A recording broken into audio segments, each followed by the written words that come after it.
сайхан үзэгчдээ хөгжил телевиз Монголд анх удаа бизнес эрхлэгчдэд дэмжигэн 2D үйлчилгээг танилцуулж байна.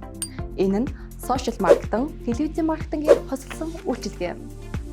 Телевизийн маркетингийн үйлчилгээнд 1-3 минутын реклам сурталчилгаа хийж гүйцэтгэн өдөрт эфирээр нийт 5 удаагийн давтамжтайгаар цэцэгдэнэ. Энэ нь сард эфирээр цэцэгдэх давтамж нийт 180 удаа болно. Сошиал маркетингийн үйлчилгээнд таны бизнесийн үн цэнийг илтгэх, постерыг бэлтгэн, хөгжил телевиз, Facebook хуудсанд реклам болон постерыг танд байршуулан өдөр бүр олон гишүүдтэй группүүд рүү хуваалцсан сард нийт 4 удаагийн буст хийж өгөх болно.